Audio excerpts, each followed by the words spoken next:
तो नमस्कार दोस्तों, स्वागत है आपका मेकोंग डेल्टा वियतनाम के सेकंड एपिसोड में। जब हम एक बड़ी बोट से उतरकर मेकोंग डेल्टा के हाईलैंड पर पहुँचे तो फ्रेंड यहाँ पर सबसे पहले हमें lemon tea with honey and मेथी के साथ चाय बना कर के सर्व की गई। सच में बहुत सुंदर और टेस्टी चाय थी। फिर उसके बाद हमें हनी कॉम्ब, जो इस पर जिंदा मधुमक्खियाँ लगी हुई थी, ये एक्टिविटी कराई गई और सबके हाथ में हमारे ये हनी कॉम्ब दे दिया गया कि इसे पकड़ो, लेकिन बहुत सावधानी से इसे पकड़ना होता है। अगर ये गिर जाए तो मधुमक्खियाँ आपको छोड़ेंगी नहीं। हनी कॉम्ब एक्टिविटी के बाद हमने अपनी ये जो चाय सर्व की गई थी इसका आनंद लिया। और चाय के साथ ये लोग चाय को ये सेल भी करते हैं, हनी को भी सेल करते हैं। और चाय के साथ इन्होंने हमें हनी के बनाना चिप्स भी साथ में दिए थे, वो भी बहुत टेस्टी थे। सच में ये जो चाय और हनी के बनाना चिप्स हैं, ये कॉम्बिनेशन में बहुत अच्छे लगा था। और ये लेडी बहुत ही प्यार से सबको एक एक करके बना करके चाय और सबको एक एक करके सर्व कर रही थी। दोस्तों, ये हनी लेमन टी है, वैसे देखने में भी अच्छी लग रही है और खाने में और खाने में नहीं, पीने में तो आई थिंक देखता हूँ।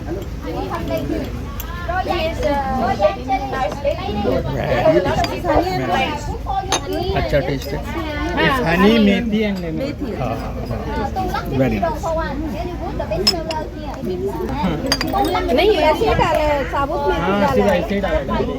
तो दोस्तों, टी के बाद हमें जब हम थोड़ा आगे चले तो कुछ लोग पाइथन के साथ फ़ोटोशूट कर रहे थे, हमने भी किया।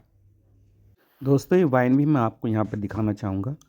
ये वाइन जहरीले जानवरों को, जिनमें कोबरा, बिच्छू और भी पता नहीं कितनी तरह के जहरीले जानवर होते हैं, वाइन में डुबो कर रखते हैं और इसको सेल करते हैं। इसके अमाउंट या क्वांटिटी के हिसाब से पैसे रखते हैं और आप इसको चाहो तो ख़रीद सकते हैं, लेकिन मैंने नहीं ख़रीदी थी। तो एंट्री पॉइंट से मेन एक्टिविटी स्पॉट तक जाने के लिए इलेक्ट्रिक व्हीकल्स अवेलेबल हैं जो 15 से 20 मिनट लेते हैं।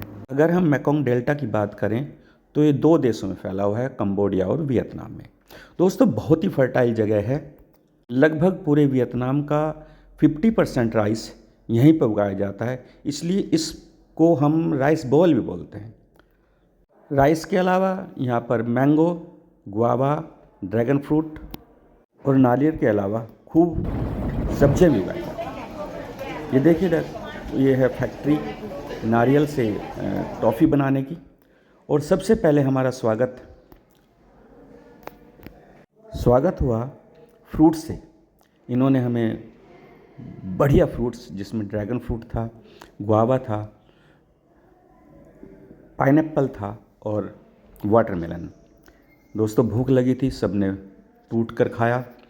फिर इनके कल्चरल प्रोग्राम स्टार्ट हुए, जिनमें इनके नेशनल एंथम भी था और इन्होंने गाना गाया हमारे देश का भी, जिसमें मेड इन इंडिया का गाना था। और आवाज़ मैं इनकी आपको नहीं सुना सकता क्योंकि कॉपीराइट का मामला होता है। दोस्तों, यहाँ पर जो मशहूर है या जो यहाँ की फेमस है वो है यहाँ की फ्लोटिंग मार्केट, लेकिन वो हमसे मिस हो गई। मिस इसलिए हुई कि हम लोग मॉर्निंग में नहीं आ पाए थे, क्योंकि वो जो लगती है, वो फलों और सब्जियों की जो मार्केट है, जो फ्लोटिंग मार्केट है, वो मॉर्निंग में लगती है। लेकिन बाकी एक्टिविटीज़ सब हमने की। और ये देखो कितनी सुंदर तरीके से एक लय में होकर के म्यूज़िक भी खुद ही बजाते हैं। ये अपने देश का एंथम हो ची मिन्ह पर जो बेस्ड है या उनको समर्पित है, इन्होंने गाया।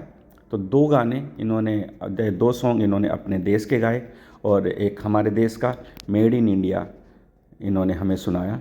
मेड इन इंडिया पे तो खूब तालियां बजी, बड़ा अच्छा लगा और बहुत आनंद में होकर के फ्रूट्स और सॉन्ग्स का हमने आनंद लिया।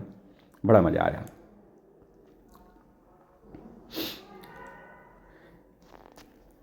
दोस्तों, मेकोंग डेल्टा के जो पीपल्स हैं, जो यहाँ के बासिंदे हैं, उनका मेन व्यवसाय खेती और मछली पालन ही है। यहाँ पर फ्लोटिंग विलेज भी है, फ्लोटिंग टेम्पल भी है।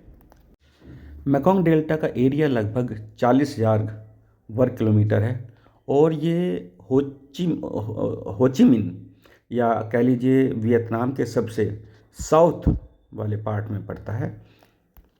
मेकोंग डेल्टा का एरिया लगभग पूरे स्विट्ज़रलैंड के बराबर है। यहाँ की हरियाली और यहाँ की नैसर्गिकता और यहाँ की वाइब्स जो होती हैं, जो नेचुरल वाइब है, वो देखते ही देखते मन को मोह लेती है। यहाँ के जो ये पीपल्स हैं, इनका गायन, इनका म्यूज़िक बहुत ही मन को मोह लेने वाला है, बड़ा अच्छा लगा। और मेड इन इंडिया सॉन्ग तो बस हमारी सांसों में जैसे खुशबू घुल गई हो, बड़ा आनंददायक था, बहुत ही एंजॉय किया हम लोगों ने। यहाँ के लोगों की क्या, पूरे वियतनाम के जितने भी लोग थे, इनकी हॉस्पिटैलिटी का जवाब नहीं। दोस्तों, मुझे एक भी आदमी पूरे वियतनाम में कभी कोई इरिटेटेड या गुस्से वाला या किसी बात पर नाराज़ होने वाला दिखाई नहीं दिया। ये आपकी सच्चे मन से, पूरे सेवा भाव से सेवा करते हैं और चाहते हैं कि उनके देश में टूरिज़्म बढ़े। इन्होंने टूरिज़्म के मामले में बहुत ही डेवलप किया है।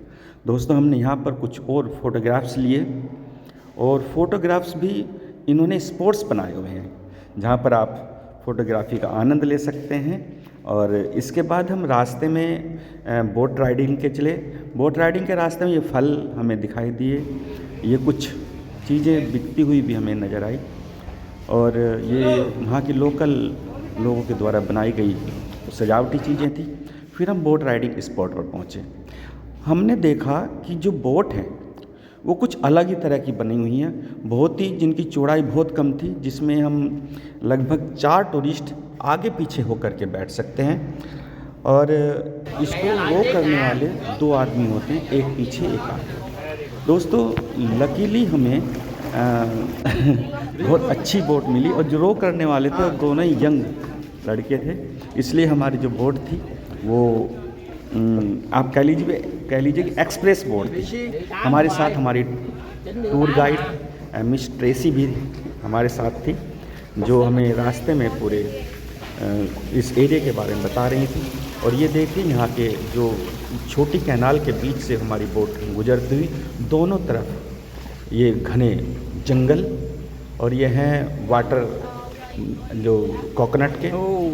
कोकोनट यहाँ की एक बढ़िया यील्डिंग फसल भी आप कह सकते हो। और ये कोकोनट ये लोग नारियल के पानी में मिला करके सेल भी करते हैं, बहुत ही टेस्टी होता है। उसकी वीडियो मैं आपको दिखा नहीं पाया, उसके लिए माफ़ी चाहूँगा।